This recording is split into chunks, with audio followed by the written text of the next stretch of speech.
Em nome do Pai, do Filho e do Espírito Santo. Queridos amigos do Apostolado Glória de Maria, estamos chegando ao final de um ano de apostolado, de mais um ano de apostolado, e gostaria muito de agradecer a cada um de vocês que acompanham o professor nessas aulas, nessas humildes aulas, e que a gente prepara sempre com muito carinho, pensando em cada um de vocês. Então, vou gravar hoje uma sequência das nossas aulas sobre o Concílio Vaticano II, a Terceira Guerra Mundial. Esse tema é um tema muito importante, e eu espero que vocês tomem notas, de todas as informações que eu estou passando, e, sobretudo, nessa aula de hoje. Então, essa aula de hoje é uma aula que eu vou fornecer muitas informações, vai ser uma aula um pouco mais longa do que as aulas habituais, mas é necessário para que vocês entendam até aqui, este momento que nós chegamos dessas aulas, são 14 aulas, essa é a 15ª, se não me engano, fazer um fechamento de tudo que nós falamos até aqui, para a gente poder dar sequência sobre a questão da Igreja Conciliar, os problemas internos da Igreja Conciliar e do pontificado de Francisco. A gente vai falar um pouco mais adiante sobre isso. Então, vocês já perceberam que o Concílio Vaticano II, na realidade, ele não foi um concílio como todos os outros concílios da história da Igreja. Este concílio foi um concílio planejado e organizado pelos inimigos da Igreja e os inimigos de Nosso Senhor Jesus Cristo. Quando eu digo inimigos, eu me refiro a inimigos teológicos, portanto, todas as nossas afirmações e nossas observações nestas aulas são de cunho teológico, nada mais do que isso, são análises teológicas. Então, este concílio foi planejado por eles e foi levado a cabo por eles. Só que tudo isso foi feito de uma maneira muito dissimulada, porque, evidentemente, era um concílio feito, convocado, sob a autoridade do Papa, o Papa João XXIII, e tinha que ficar muito claro para os católicos que não se tratava de um golpe de Estado, que não se tratava de uma revolução dentro da Igreja, e muito menos que se tratava de um golpe mortal contra a Igreja proferido pelos inimigos da Igreja. De maneira que os teólogos que trabalharam neste concílio, sobretudo os teólogos do Reno, da região do Reno, bem conscientes do papel que representavam nessa história, agiram de forma a parecer tudo questões de ajornamento, ou seja, de adaptação da Igreja aos novos tempos. E o truque funcionou tão bem que ainda hoje aqueles que falam sobre a crise da Igreja continuam presos a essa visão das coisas, sem se darem conta do contexto histórico e das forças ocultas que moveram este concílio. E é precisamente sobre isso que nós estamos falando nessa série de aulas. E não só nessa série de aulas, mas também nas outras aulas deste apostolado. Sobretudo, as aulas que eu dei sobre a obra do padre Álvaro Calderon, da Fraternidade Sacerdotal São Pio X, Prometeu a religião do homem.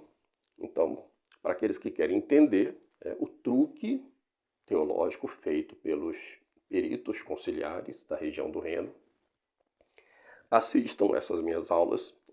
E depois eu fiz uma sequência de aulas também sobre essa mesma questão, mas já de uma forma mais abrangente, em forma de catecismo, para que ficasse mais fácil a compreensão de um tema tão complexo que foi Fátima versus noeísmo. E agora, fechando este ciclo de aulas sobre o Concílio Vaticano II, eu estou falando mais diretamente sobre essas forças ocultas e como elas funcionaram e manipularam o concílio. Então, tudo isso para a gente chegar finalmente a falar sobre as famosas leis de Noé. Famosas, nem tanto no Brasil, mas logo serão bem conhecidas aqui, porque o programa já está bem adiantado. As leis de Noé são mais conhecidas entre os norte-americanos, que já falam muito sobre isso, né? A questão do Benai Noash, né? Os filhos de Noé, e dessa religião noéica, que eu chamo de noéismo, mas também pode ser chamada de noachismo.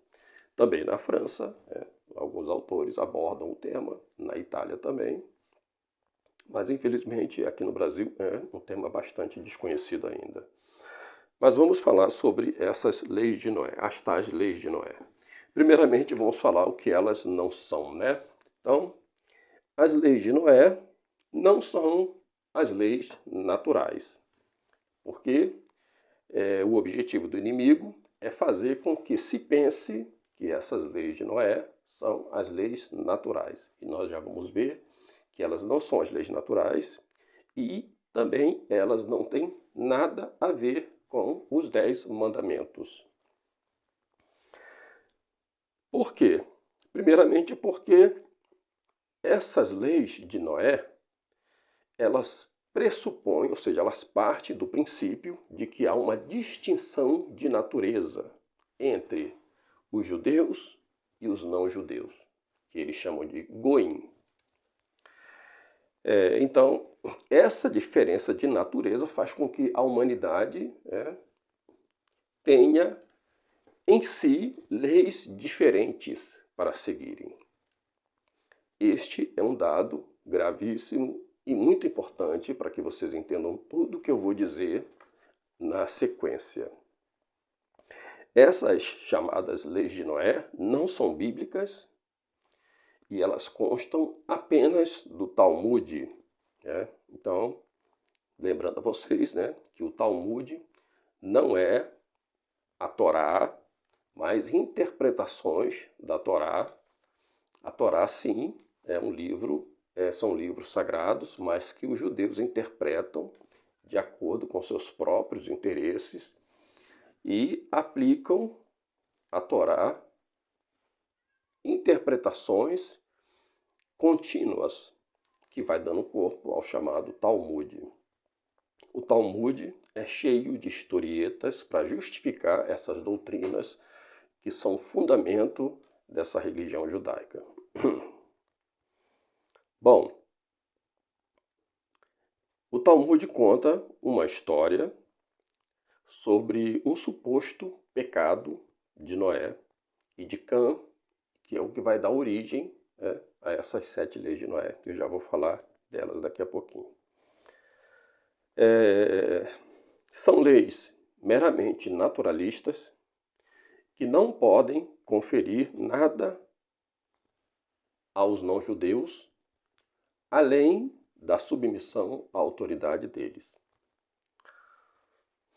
São 7 leis, porém, de cada uma dessas leis decorre uma quantidade imensa de sub-leis, cuja interpretação só pode ser aplicada pelos rabinos.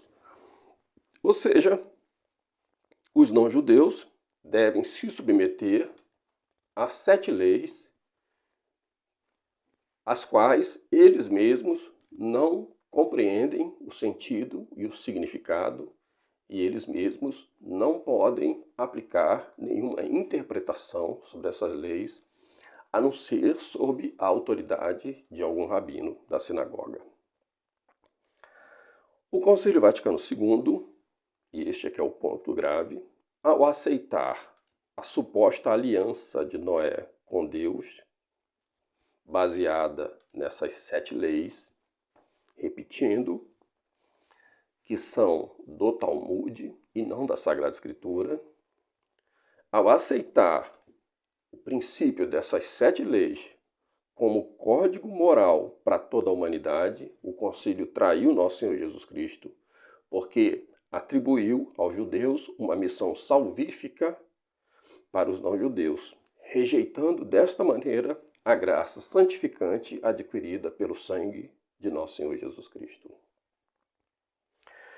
Então, vou começar nessa aula citando o padre Julio Mainvielle no seu livro El Judío en el Mistério de la História. Primeira citação.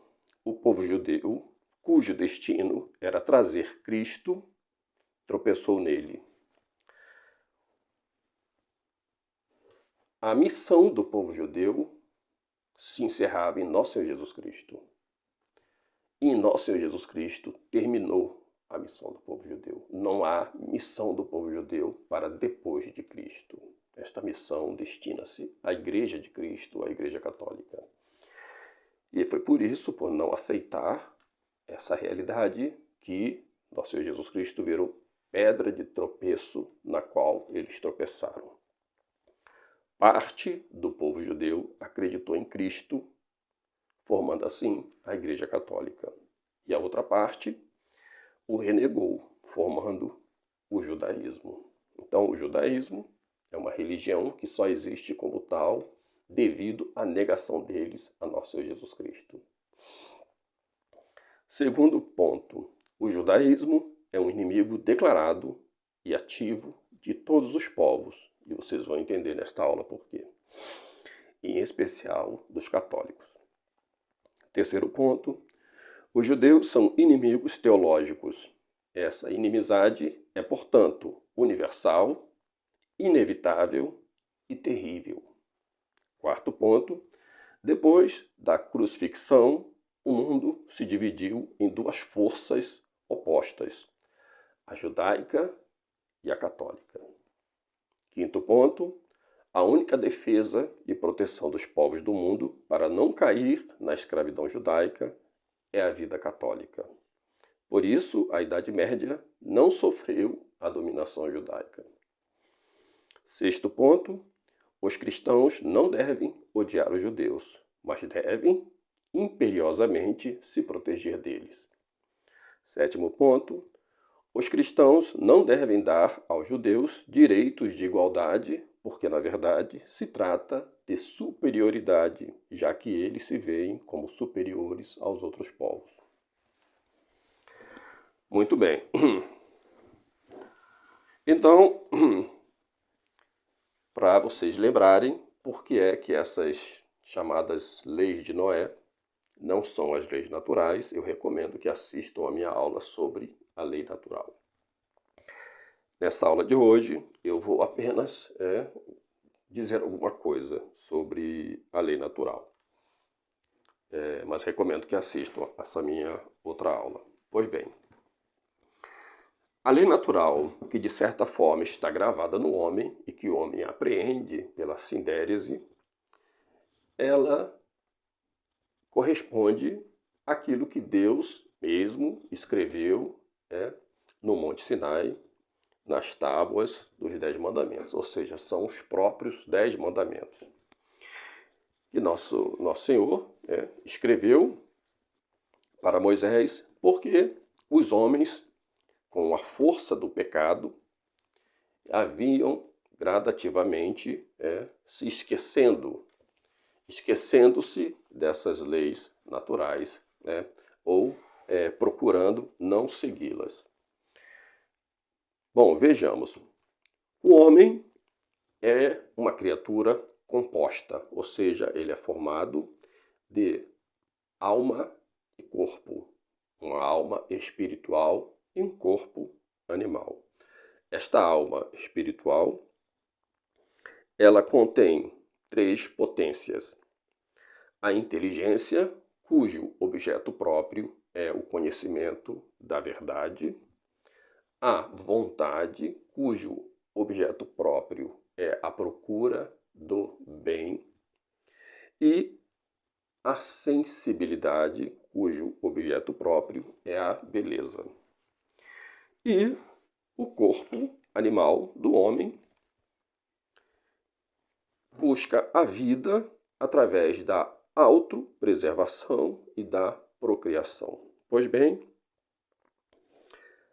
a lei natural no homem age desta maneira. Na inteligência, através de 2 princípios que nós chamamos de razão especulativa. O primeiro princípio é o princípio da identidade, ou seja, todo ser é o que é. E o segundo princípio é o da não contradição. Nenhum ser pode ser e não ser sob o mesmo aspecto e ao mesmo tempo. E na vontade, onde o homem deve buscar o bem, atua os princípios da razão prática, que pode ser resumida na seguinte frase: todo bem deve ser feito e todo mal deve ser evitado. Portanto, os 10 mandamentos, eles seguem exatamente estes dois princípios. Princípio da razão especulativa e princípio da razão prática. Se nós analisamos as chamadas leis de Noé, nós verificamos que elas absolutamente nada têm a ver com a natureza humana, já que elas partem do princípio de que há duas naturezas da humanidade, uma própria dos judeus e uma outra própria dos não-judeus.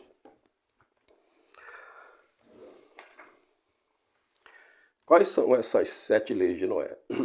Primeira lei, não cometer idolatria. Segunda lei, não blasfemar. Terceira lei, não assassinar. Quarta lei, não roubar. Quinta lei, não cometer imoralidades sexuais. Sexta lei, não comer um membro de um animal vivo. E a 7ª lei, estabelecer sistemas e leis de honestidade e justiça. Se nós lemos simplesmente essas 7 leis muito rapidamente, à primeira vista nós não vamos identificar os problemas. Mas quando nós entendemos que há uma distinção entre os seres humanos, entre os judeus e os não-judeus, nós começamos a ver muitos problemas aqui.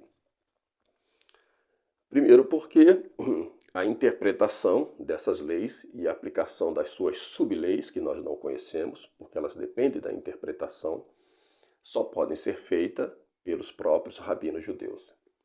Desta maneira, os judeus se põem como uma espécie de casta superior ou casta sacerdotal da humanidade. E o grande problema do Concílio Vaticano II foi justamente ter sofrido de uma amnésia de 2000 anos, né?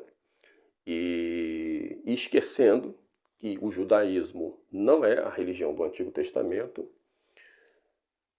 e acreditar que esse mesmo judaísmo tem uma missão salvífica para a humanidade. Ou seja, que esse povo judeu é um povo sacerdote da humanidade. E ao fazer isso, o Concílio Vaticano II segue os planos de Elias Ben Amozeg, que propôs exatamente isso no seu livro Israel e a Humanidade. Ele coloca isso, depois eu vou ler para vocês aqui, para facilitar, né, a ação dos judeus no século XIX com relação à tomada de poder na Igreja Católica. Mas o plano já havia sido delineado a partir de uma doutrina de Maimônides. Do Maimônides diz que só os judeus se salvam. Porém, como o gentio, o goim, o não-judeu, não está obrigado a se converter ao judaísmo, e se estabeleceu uma doutrina para a salvação do gentio, dos não-judeus, ou seja, se tornarem filhos de Noé, Binai Noashi. Para se tornar filho de Noé, é necessário seguir essas 7 leis. Pois bem, então vamos falar o que é, né, o noéismo. O que é essa doutrina, né? Pois bem, eu já disse, é uma doutrina própria do judaísmo talmúdico, né? Segundo essa doutrina, há uma distinção fatal entre os judeus e os não-judeus. O Talmud ensina que os não-judeus possuem, na sua própria natureza, uma rejeição ao povo judeu. E essa rejeição é fruto da queda de Noé. E o único meio de um não-judeu se salvar é modificando a sua natureza. E para modificar a sua natureza é necessário seguir as 7 leis de Noé e se tornar um justo, né, como eles chamam, justo entre as nações. Ora, mas que pecado de Noé é esse? Aí é que começa a perversidade talmúdica, né, da Cabala. Segundo eles, Noé quis de alguma maneira reparar o pecado cometido por Adão. Adão, vocês sabem que cometeu o pecado no Jardim do Éden, ao comer do fruto da ciência do bem e do mal. Noé, segundo o Talmud, vai fazer uma experiência parecida, mas não para cair, mas sim para redimir a humanidade. Porém, o que ele vai fazer, de fato, é uma nova queda. Então ele vai provar do fruto da videira e vai entrar numa dimensão espiritual. Ora, nós sabemos que a Sagrada Escritura fala que Noé bebeu do fruto da videira, bebeu vinho e se embriagou. Mas o Talmud interpreta isso como tendo ele entrado numa outra dimensão espiritual. E nessa dimensão espiritual ele sofreu uma nova queda. E como ele seria o pai de toda a humanidade, a partir do dilúvio, um novo pecado então foi gerado para toda a humanidade, o pecado de Noé. Então é por isso que eles falam que somos todos filhos de Noé. Isto não é verdade, nós somos todos filhos de Adão, de quem herdamos o pecado original. Inclusive Noé também era filho de Adão. Se nós somos descendentes de Noé, e Noé é descendente de Adão, logo todos nós somos descendentes de Adão, não apenas de Noé. Mas por que eles fazem essa distinção? Porque, segundo eles, Noé caiu, e essa queda de Noé provocou uma nova maldição sobre toda a humanidade. Como é que essa queda de Noé provocou a maldição sobre toda a humanidade? Provocou, sobretudo, a partir de Cã. Segundo o Talmud, Cã, enquanto estava na arca, junto com seu pai e seus irmãos e as esposas, teria cometido bestialismo com os animais da arca. E não satisfeito com isso, depois que seu pai embriagou-se ao beber vinho, castrou seu pai, Noé, e o sodomizou. Esta perversidade consta no Talmud e é nisso que se baseia a doutrina dos filhos de Noé.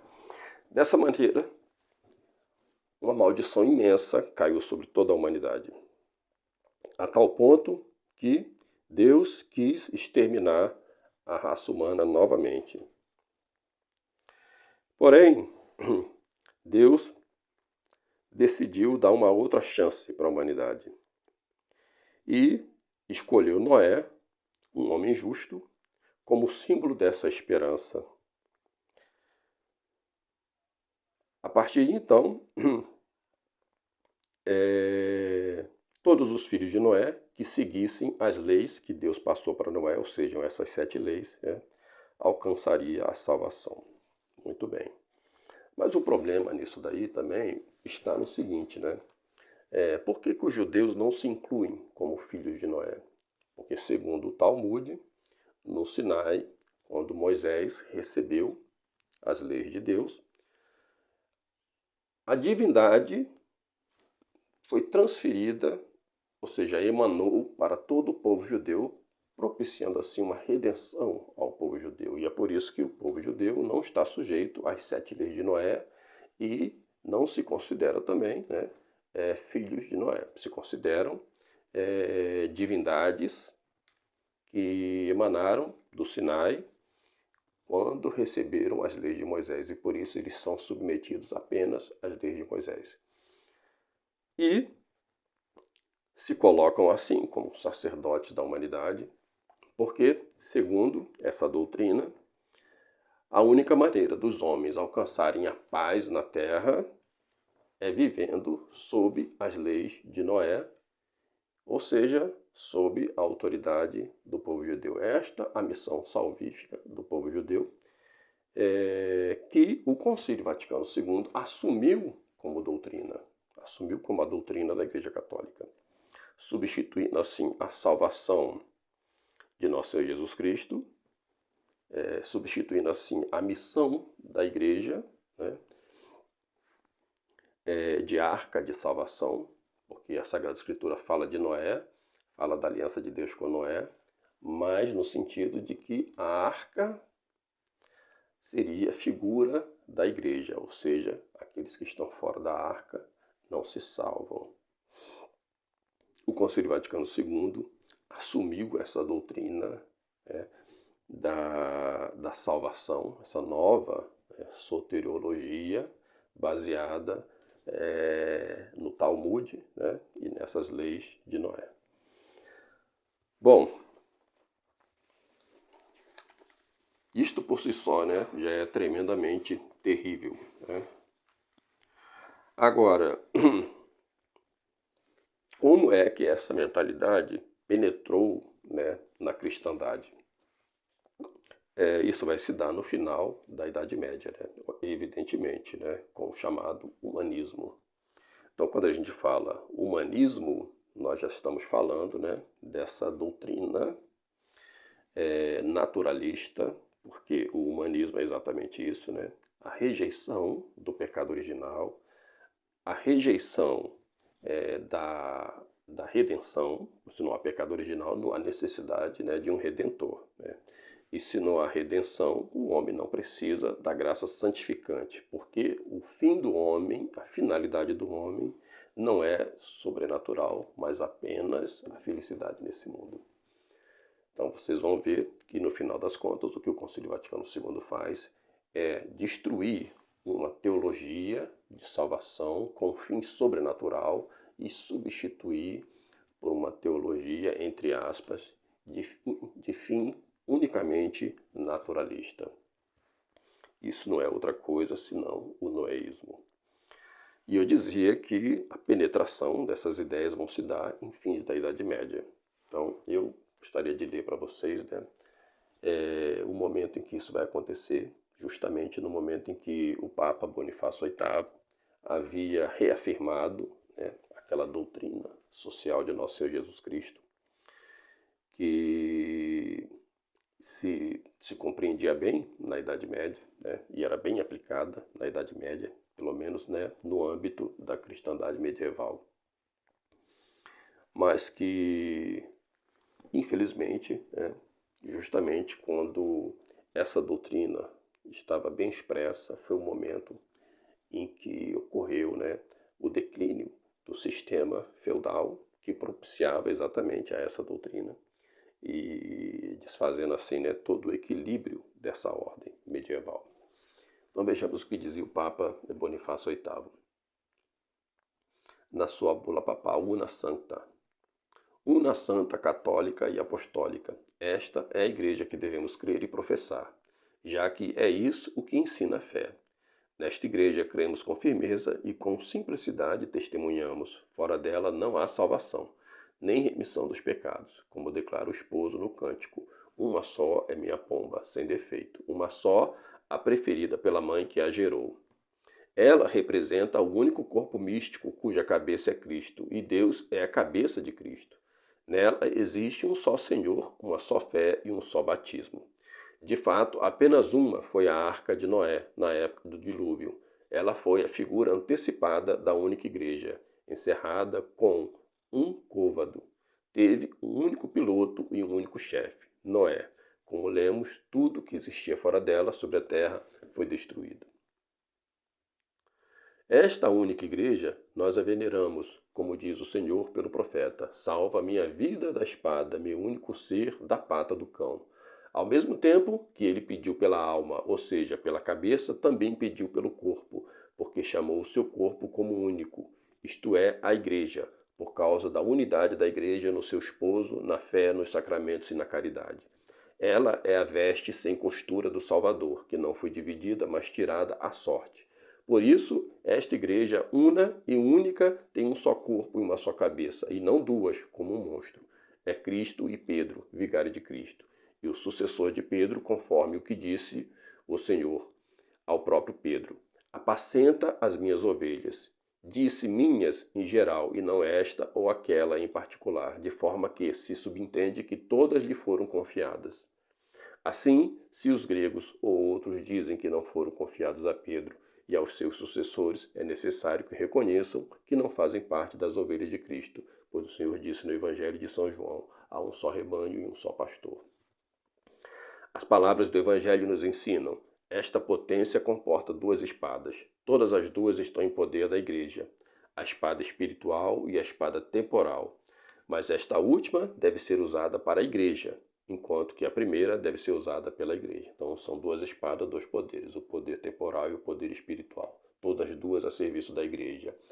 A espada do poder temporal deve ser usada para a igreja, a serviço da igreja. E a espada da própria igreja, do poder espiritual, é sim utilizada pela própria igreja. O espiritual deve ser manuseado pela mão do padre, o temporal pela mão dos reis e cavaleiros, com consenso e segundo a vontade do padre. Uma espada deve estar subordinada a outra espada. A autoridade temporal deve ser submissa à autoridade espiritual. Na doutrina do noéismo, o que nós vemos aqui, nessa subversão da doutrina das duas espadas, é que a espada espiritual fica a cargo dos judeus e a espada temporal a cargo dos não-judeus, mas submetidas à espada espiritual dos judeus. Os judeus se colocam no lugar de Cristo e da igreja para a salvação da humanidade. E foi isso que o Concílio Vaticano II fez. O poder espiritual deve superar em dignidade e nobreza toda espécie de poder terrestre. Devemos reconhecer isso quando mais nitidamente percebemos que as coisas espirituais sobrepujam as temporais. A verdade o atesta. O poder espiritual pode estabelecer o poder terrestre e julgá-lo se este não for bom. Ora, se o poder terrestre se desvia, será julgado pelo poder espiritual. Veja a gravidade, quando isso é transposto para a doutrina noéica. Se o poder espiritual inferior se desvia, será julgado pelo poder superior. Mas se o poder superior se desvia, somente Deus poderá julgá-lo e não o homem. Assim testemunha o apóstolo: o homem espiritual julga a respeito de tudo e por ninguém é julgado. No caso da doutrina noéica, isso é ainda mais grave, porque os judeus se põem como deuses, então eles não estão sujeitos nem ao julgamento de Deus. Todos os homens estão sujeitos ao julgamento deles, já que eles não são obrigados a cumprir os preceitos de Noé, mas apenas aos preceitos deles mesmos. Esta autoridade, ainda que tenha sido dada a um homem e por ele seja exercida, não é humana, mas de Deus. Foi dada a Pedro pela boca de Deus e fundada para ele e seus sucessores, naquele que ele, a rocha, confessou, quando o Senhor disse a Pedro: tudo o que ligares na terra, ligareis no céu, e o que desligares da terra, desligareis do céu. Assim, quem resiste a este poder determinado por Deus, resiste à ordem de Deus, a menos que não esteja imaginando dois princípios, como fez Manés, opinião que julgamos falsa e herética, já que, conforme Moisés, não é nos princípios, mas no princípio Deus criou o céu e a terra. Por isso, declaramos, dizemos, definimos e pronunciamos que é absolutamente necessária a salvação de toda criatura humana e está sujeita ao Romano Pontífice. Dada no Vaticano, no 8º ano de nosso pontificado, 18 de novembro de 1302. Então, isso aqui é a Una Santa. Pois bem? E então, com a crise do feudalismo, essa crise provocada justamente pela ganância dos reis. O caso do Papa Bonifácio VIII é um exemplo disso. O rei da França, Filipe o Belo, vai usurpar a sua autoridade espiritual, a famosa bofetada que o Papa vai levar por seus emissários, e seu confinamento e depois sua morte. E essa usurpação do poder espiritual pelos reis, que vão caminhando assim para o absolutismo monárquico. Isto decorre da própria fraqueza do homem, de não conseguir levar adiante os chamados conselhos evangélicos, que eram a base da própria estrutura da sociedade, dessa doutrina social de nosso Senhor Jesus Cristo. Quais são os conselhos evangélicos? Pobreza, castidade e obediência. E é justamente com relação à questão, por exemplo, da pobreza, que os reis vão falhar mais, porque a economia que existia no período feudal e o sistema feudal colaborava para isso, porque era descentralizado. Era chamada economia de uso, economia mortificada. Não se acumulava fortuna, não se acumulava dinheiro. Foi preciso, o restabelecimento das práticas comerciais para que o sistema feudal começasse a entrar em crise. E a falta, evidentemente, deste primeiro princípio dos concílios evangélicos, que é o amor à pobreza, vai desestruturar toda essa doutrina, provocando a queda nos outros dois princípios, que vai ser o princípio da castidade. Então, o pecado maior, do homem cristão é justamente contra o sexto mandamento. E depois, contra a obediência. Então, nós vamos ver uma sucessão de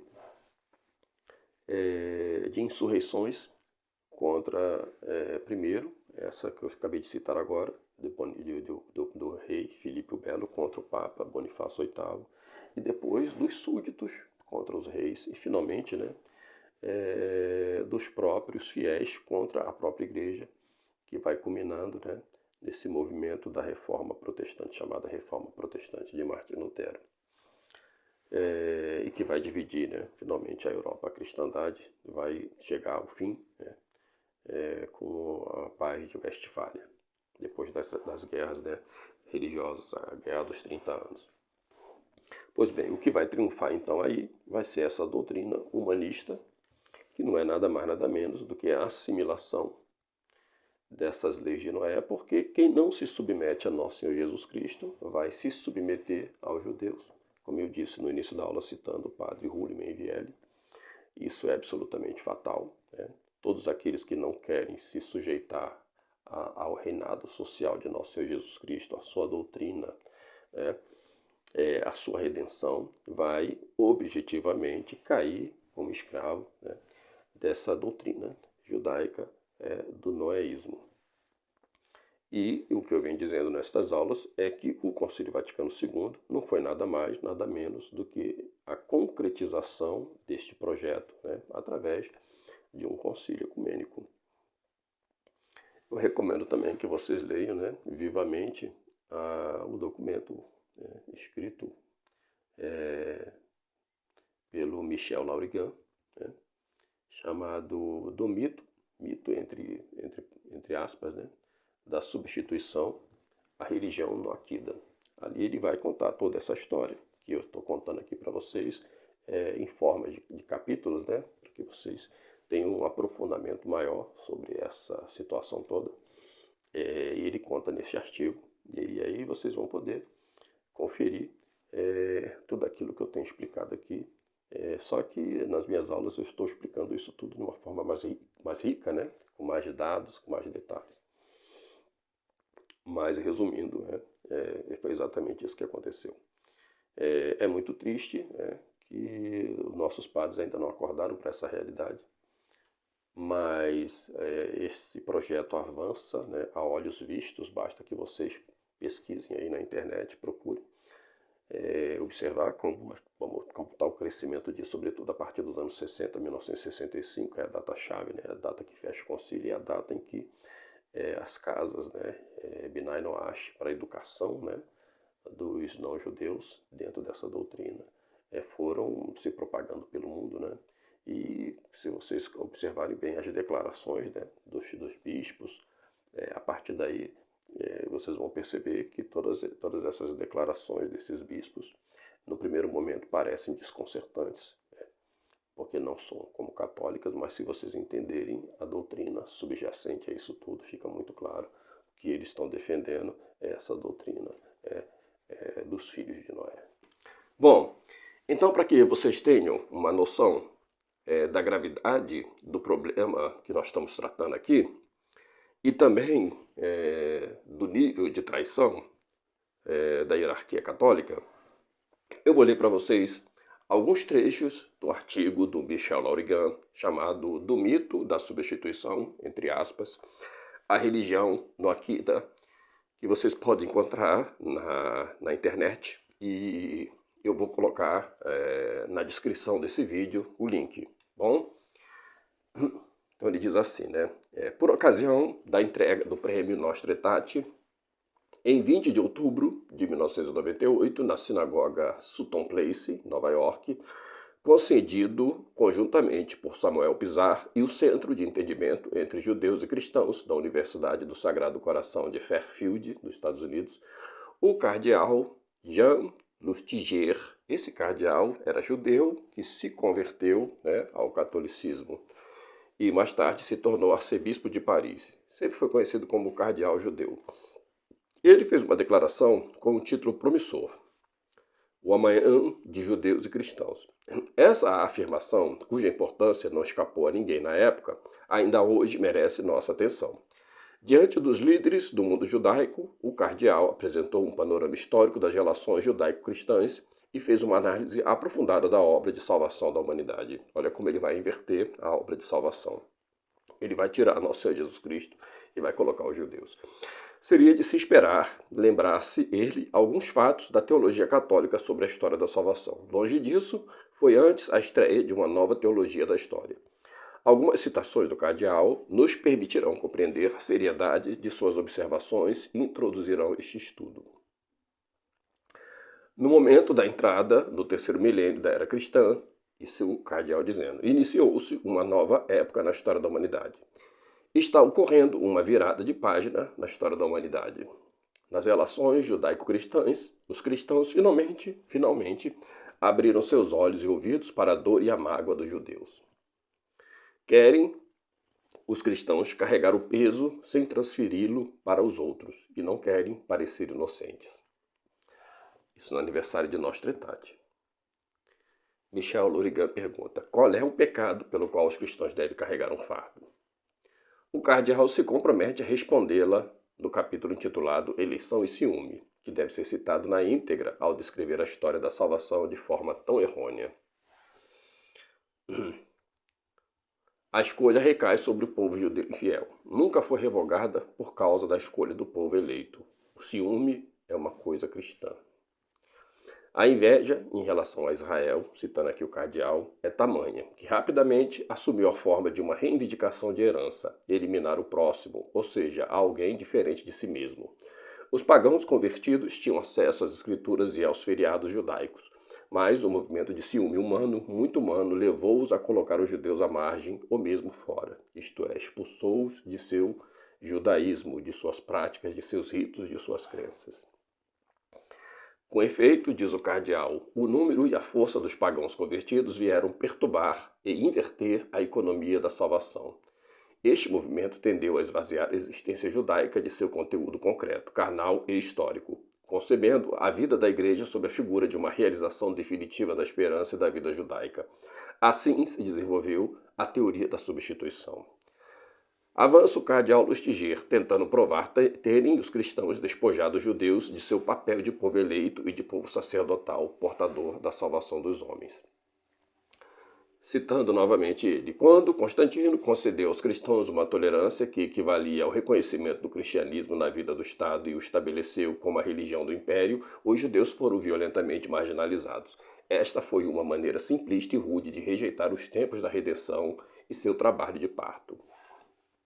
O mito da substituição do povo cristão pelo povo judeu foi alimentado, portanto, por um ataque secreto indizível de ciúmes e legitimou a apropriação da herança de Israel, cujos exemplos poderiam ser multiplicados.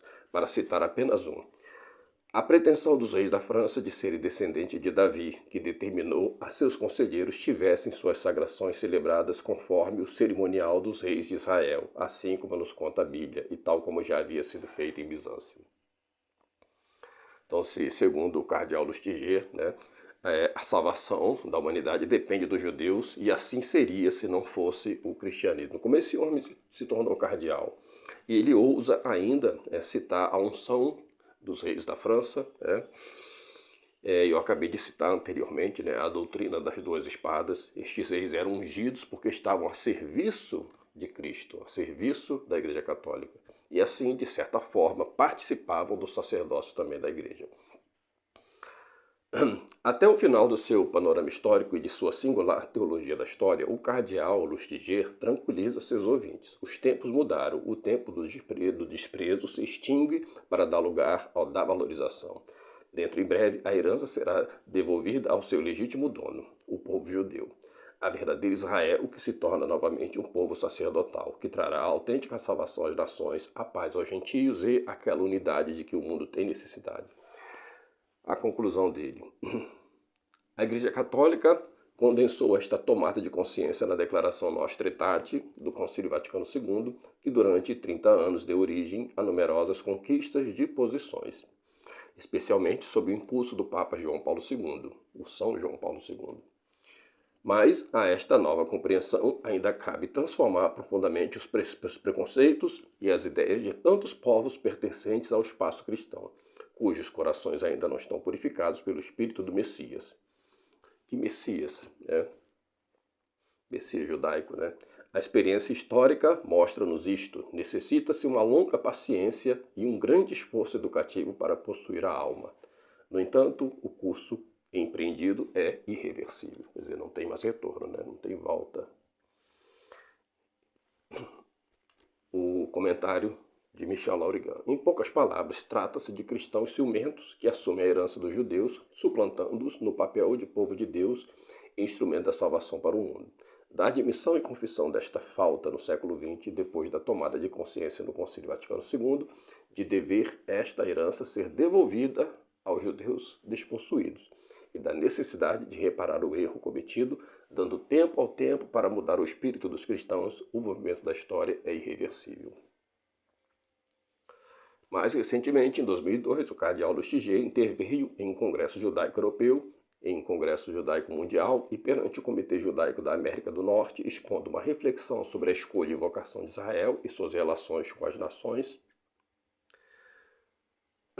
Seu judaico-cristianismo sincrético parece agradar as elites do judaísmo, sem que ninguém no mundo católico se comova realmente com a heterodoxia de seu pensamento. Como pode um cardeal se permitir reescrever a história da salvação até finais do século XX, a ponto de negar toda a obra redentora de Jesus Cristo, continuada pela Igreja? Como foi operada a subversão espiritual do século XX? Foi no Concílio Vaticano II. Como sugere o cardeal Lustiger, se a Igreja não é mais a verdadeira Israel, o que acontece com essa nova teologia da história? Este estudo tenta responder a essas importantes questões. Então aqui vocês vão lendo o artigo, né, do Michel Laurigan, e ele vai contando primeiro a história, né, da teologia de salvação católica e o papel dos judeus, né, à margem disso. E depois, no século XX, o plano, né, de Elias Beramoseg, a Conferência de Salisberg, a atuação de Júlio Isaac junto ao Papa João XXIII, o Concílio Vaticano II, as vitórias dos judeus nesse concílio com Nostra Aetate. Então ele vai seguindo, ele vai contando detalhadamente tudo isso. Nós já vimos nas nossas aulas, né? Então finalmente a gente chega nessa parte final, onde ele fala da purificação do espaço cristão, a introdução da religião de Noé, o noéismo. Então eu vou ler para vocês. Em princípio, os cristãos disseram, nós também somos Israel. Em seguida, declararam, nós também somos o verdadeiro Israel. Um pouco mais tarde, só nós somos o verdadeiro Israel. Isso aqui é uma citação de Lavoski. As discussões que se seguiram à conscientização do Concílio Vaticano II prepararam pouco a pouco o mundo cristão para assumir uma nova teologia das relações da Igreja com o judaísmo. O objetivo das diretrizes do Vaticano e dos episcopados por quase 40 anos, quer dizer, desde o concílio para cá, se ordenou a transformar a mentalidade por meio de um grande esforço educativo dos povos do espaço cristão. Esse esforço educativo para reeducar os católicos, tá? Observem bem que todos nós fomos vítimas disso, todos nós. É bom que comecemos a abrir os olhos diante dessa realidade. Qual era o objetivo? Primeiro, lembrar a perpetuidade da primeira aliança. Segundo, inculcar o apreço pelo povo judeu, povo sacerdotal. Terceiro, renunciar à conversão dos judeus.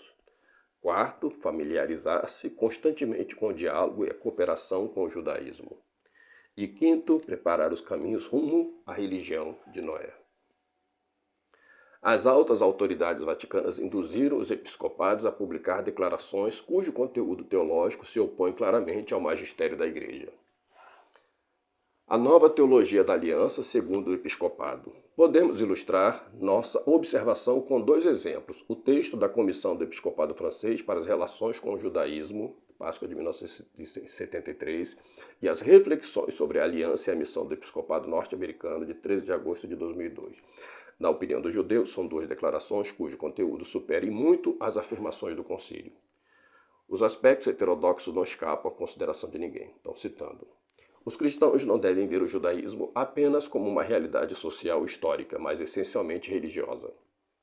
Não como uma relíquia de um passado venerável e acabado, mas como uma realidade viva através do tempo. Os principais sinais desta vitalidade do povo judeu são o testemunho da sua fidelidade coletiva ao único Deus. Fidelidade coletiva ao único Deus, mas mataram Deus. O seu fervor no escrutínio das Escrituras para descobrir, à luz da revelação, o sentido da vida humana, a busca da sua identidade entre os outros homens, seus constantes esforços para se congregar em uma comunidade reunificada. Como cristãos, estes sinais levantam uma questão que toca o coração da nossa fé. Qual é a missão própria do povo judeu no plano de Deus? A outra citação. Uma eleição que perdura. A primeira aliança não expirou. Ao contrário do sustentado em uma exegese tão antiga quanto questionável, não se poderia deduzir do Novo Testamento tenha sido o povo judeu privado de sua eleição. O conjunto da Escritura, ao contrário, nos convida a reconhecer a fidelidade de Deus ao seu povo na preocupação pela fidelidade do povo judeu à lei e à aliança. A primeira aliança, com efeito, não se torna obrigada pela nova. A primeira aliança, com efeito, não se torna abrogada pela nova. O povo judeu tem consciência de ter recebido, por sua particular vocação, uma missão universal diante das nações. Qual é esta missão? Vamos estudá-la em uma próxima sessão. A segunda declaração mais recente é a dos bispos norte-americanos. É realmente impressionante. Citando então aqui. O pensamento católico romano manifesta um crescente respeito pela tradição judaica, postura desenvolvida desde o Concílio Vaticano II. O aprofundamento da valorização católica pela aliança eterna entre Deus e o povo judeu, bem como o reconhecimento da missão atribuída por Deus aos judeus de testemunhar o amor fiel de Deus, levam à conclusão de que as ações destinadas a converter os judeus ao cristianismo não são mais teologicamente aceitáveis na Igreja Católica. Mudar a teologia dos teólogos, segundo ponto abordado aqui pelo Michel Laurigan. Os testemunhos de teólogos sobre a perpetuidade da primeira aliança são tão abundantes que uma ladainha de citações poderia ser reproduzida. Aqui estão algumas. Talvez seja necessário ir ao fundo da questão, vislumbrar, sob as novas perspectivas, a ideia de uma derrubada da religião mãe pela religião filha. A ideia de substituir a antiga aliança pela nova está na própria origem da divisão judaico-cristã e suas consequências. Em um de seus grandes estudos teológicos, significativamente intitulado A Aliança Nunca Revogada, Norbert Lossink, um jesuíta professor de pesquisa bíblica em uma universidade pontifícia em Roma, afirma categoricamente que a concepção cristã ordinária sobre a nova aliança favorece o antijudaísmo. Citação desses teólogos novos, né? Cremos ter Cristo estabelecido uma nova aliança. Caducou com isso a antiga? Mantivemos isso por muito tempo e provavelmente há cristãos que ainda hoje pensam assim. Num colóquio intitulado Processo de Jesus, Processo dos Judeus, Alain Merchandour não hesita em afirmar, citando ele, durante muito tempo os cristãos perceberam Israel como uma espécie de órgão testemunha de uma realidade essencialmente absorvida pelo cristianismo que se tornara o novo Israel. Semelhante linguagem é indefensável. Israel existe com sua história, suas instituições e seus textos. O judaísmo não se extinguiu com a chegada do cristianismo. Continua sendo o povo da aliança. Charles Perrault, professor do Instituto Católico de Paris, dizendo, se a igreja substitui Israel, se ela o substitui, isso não significa que também o elimine, por absorção ou algo pior. Agora, expressar-se assim é perigoso. É admissível hoje? Outro ponto. fazer com que as elites revisassem a história cristã.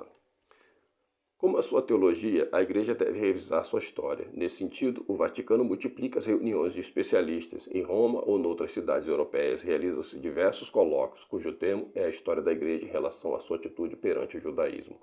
Em 30 de novembro de 1997, ocorreu em Roma um encontro sobre as raízes do antijudaísmo cristão. Historiadores de todo o mundo ouviram especialistas nas relações judaico-cristãs.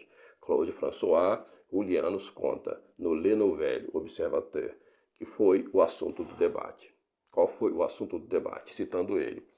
Todos os especialistas reafirmaram as origens judaicas do cristianismo e qualificaram a teologia da substituição, ou seja, a nova aliança em Cristo, que rompe com a antiga, como uma aberração. Abrindo o simpósio, o cardeal Etchegaray, presidente do comitê de organização do jubileu, explicou com voz rouca, vindo das gargantas dos Pirineus, trata-se de examinar as relações muitas vezes alteradas entre o judaísmo e o cristianismo. O pensamento foi retomado pelo animador do encontro, o dominicano suíço Georges Coutier, teólogo particular do Papa e presidente do Comitê Histórico Teológico do Jubileu, que recordou: nossa reflexão aponta para o desígnio divino de salvação e ao lugar correspondente ao povo judeu, povo da eleição, aliança e promessa. Por aqui vocês podem ver o problema que enfrentava Dom Marcelo Lefebvre, né? E por que Dom Marcelo Lefebvre tinha que ficar fora dessa igreja, né? A aberração da teologia da substituição é um ponto essencial, admitido desde o Concílio Vaticano II, mas difícil de aceitar pelas bases, afirma um participante. O jornalista de um seminário se perguntava por que Roma reúne especialistas dos 5 continentes para verificar algo que hoje parece ser uma verdade de fé.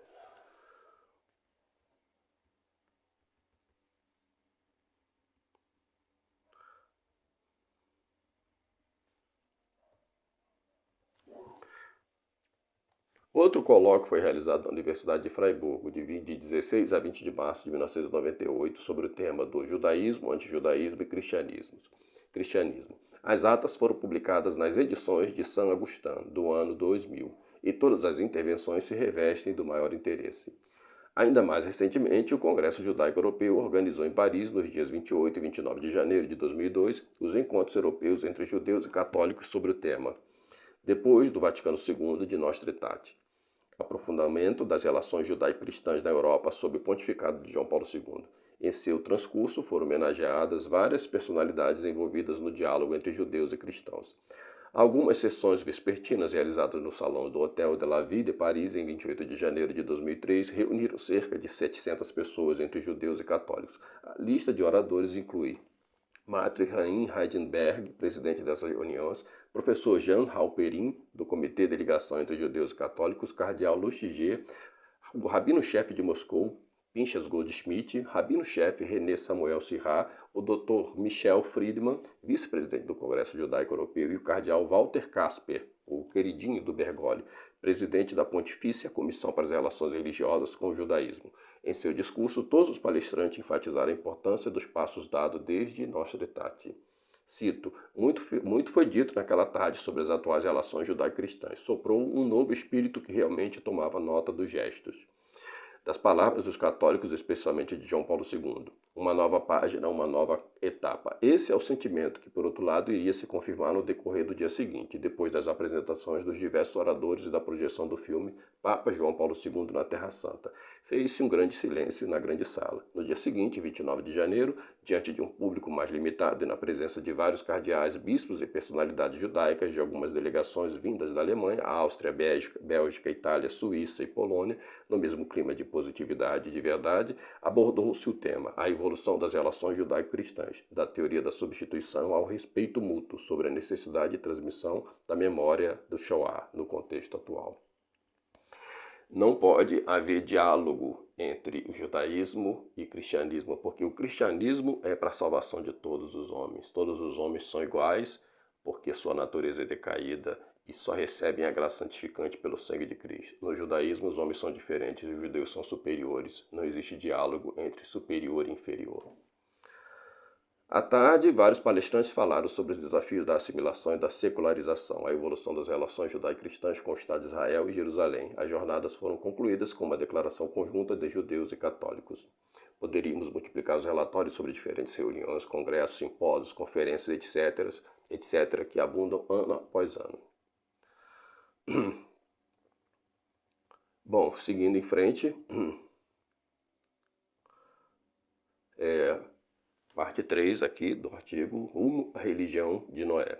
Se a igreja não é mais a verdadeira Israel, o que ela deve se tornar nessa nova teologia da salvação? Neste estudo, por si só extenso, e é o que também vocês podem ver, né, nessa minha série, não podemos esgotar todos os aspectos da religião noaquita ou religião de Noé, noéismo. Esta religião, introduzida no Concílio Vaticano II, deve suplantar o catolicismo. O tema é tão extenso que se poderia consagrar a ele alguns dias de estudo. Assinalemos, pois, alguns marcos históricos e destaquemos vários aspectos desse novo catolicismo, o catolicismo de Israel. Depois da Revolução Francesa, que emancipou os judeus e possibilitou sua inserção nas sociedades civis, os rabinos e pensadores do judaísmo levantaram a questão do problema religioso do mundo vindouro. Aproximava-se o regresso à terra de Israel e era preciso resolver a questão religiosa que se não deixaria de questionar. O que estava em jogo, nos debates teológicos dos rabinos do século XIX, pode ser resumido da seguinte forma: quando recobraremos nosso papel de povo que leva a salvação às nações? Como será a religião dos cristãos que pretenderam ser a nova Israel? Elias Ben Amozeg, rabino de Livorno, o Platão do judaísmo italiano, um dos mestres do pensamento judaico contemporâneo, propôs uma solução que publicou em 1884 em sua principal obra, Israel e a Humanidade. O sugestivo subtítulo é Estudo sobre o problema da religião universal e sua solução. A solução de Ben Amozeg, a qual vão aderir gradualmente os seguidores do judaísmo, pode ser resumida da seguinte forma: a Igreja Católica deve reformar 3 pontos do seu ensinamento. Primeiro ponto, mudar sua visão acerca do povo judeu, que deve ser reabilitado como povo primogênito, povo sacerdotal, que soube conservar a religião primitiva em sua pureza original. Esse povo nem é descida, nem foi reprovado por Deus. Nenhuma maldição pesa sobre ele. Pelo contrário, cabe a ele pregar a felicidade e a unidade da humanidade. Admitir, escreve Gerhard Haddad, citando Ben Amozeg, o papel que São Paulo pensou poder excluir. Esse é o primeiro ponto, plenamente alcançado no Concílio Vaticano II. Segundo ponto, renunciar à divindade de Jesus Cristo. Este filho do homem, como ele mesmo se chamava, simples rabino, Jesus era judeu e como tal permaneceu. Pregoar Jesus Cristo, mais um justo Cristo humano, que vem trazer uma moral para a felicidade de todos os homens, plenamente alcançado no Concílio Vaticano II. Terceiro ponto, aceite uma reinterpretação, não uma supressão do mistério da Trindade, plenamente conseguida no Concílio Vaticano II. Reunidas essas 3 condições, a Igreja Católica é a Igreja do verdadeiro catolicismo, o verdadeiro catolicismo que Ben Amozeg chama de noatismo ou noéismo, uma religião destinada a todos os povos do espaço cristão, como disse Lustiger. A Igreja tem a missão de propagar a moral inerente ao noéismo. A declaração sobre o judaísmo do episcopado norte-americano de 13 de agosto contém uma referência explícita a esse respeito. Cito: o judaísmo considera que todas as pessoas são obrigadas a absorver uma lei universal. Esta lei, conhecida como os 7 mandamentos de Noé, se aplica a todos os seres humanos. Essa lei são o estabelecimento de tribunais de justiça, de modo que a lei governe a sociedade, e a proibição da blasfêmia, da idolatria, do incesto, do derramamento de sangue, do roubo e de comer a carne de animais vivos. Vocês já sabem que por esses mandamentos, nós já somos condenados no primeiro e no segundo, porque o primeiro proíbe justamente a idolatria. Então, se nós temos nosso Senhor Jesus Cristo como Deus e nós adoramos a Santíssima Trindade, então para eles nós cometemos a idolatria e blasfemamos, infringindo assim o outro mandamento, contra Deus. O novo objetivo da Igreja é evangelizar os povos neste humanitarismo noéista e promover sua unificação. A primazia romana será redefinida para facilitar a unidade dos cristãos. Ora, é exatamente tudo isso que nós vemos acontecendo nesses pontificados depois do Concílio Vaticano II. O noéismo será a religião da moralidade natural. Os não-judeus não devem procurar se converter ao judaísmo ou ao mosaicismo talmudista, religião reservada aos eleitos. A solução Ben Amozeg, silenciada por muito tempo, é agora retomada pelos líderes do mundo judaico. O rabino-chefe René Samuel Sirha, por exemplo, fez alusão à condição de não-judeu no enterro de um francês de 24 anos vítima de um ataque ao refeitório da Universidade Hebraica de Jerusalém em 31 de julho de 2002. Cito: Davi, meu querido Davi, havia escolhido aproximar-se espiritual e culturalmente de nossa comunidade judaica e ostentar perante o judaísmo o belo título de Toshav, estrangeiro e cidadão, ao mesmo tempo que a Bíblia valorizava e que o rabino Elias Ben Amozeg, no século passado, explicou magnificamente em seu livro Israel e a Humanidade. Trata-se da livre escolha de se aproximar da tradição de Israel e de observar as 7 leis, chamadas leis noaquitas, da moralidade natural, leis reveladas no passado a Noé, pai de todos os viventes, pois cumpre recordar, não é necessário se converter ao judaísmo para ter direito à salvação eterna. Conclusão: a nova religião que resulta do Vaticano II deve ser interpretada à luz desta nova luta, sempre velha e sempre nova, entre Jesus, Maria e Satanás, entre a Igreja e a Sinagoga. No século XX, Satanás parece ter dado com seu cavalo de Troia, Vaticano II, e com aqueles resultantes da teologia subversiva. Satanás parece ter dado com seu cavalo de Troia, Vaticano II, e com Aqueus, resultante da teologia subversiva. Fazendo uma referência aqui à Guerra de Troia, né? Que foi uma guerra de troianos contra os Aqueus. Aqueus eram os gregos, de um modo geral, né? No centro desse movimento de conversão explicitamente ensinado por teólogos cristãos como Boyer, Congar, de Lubac, se oculta a redescoberta da fé. Este é o trabalho de conversão que a Igreja Católica e muitos cristãos hoje querem fazer. Com estas palavras, o cardeal Lustiger encerra seu discurso na sinagoga de Nova York.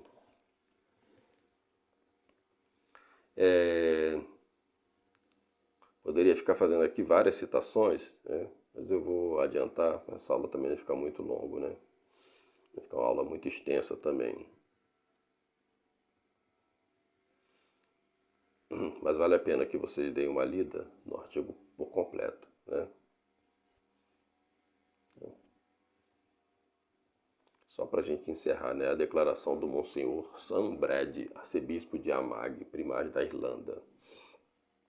A terça-feira, dia 27 de fevereiro, dia da memória do Holocausto, marca o aniversário da libertação do campo de concentração nazista de Auschwitz-Birkenau.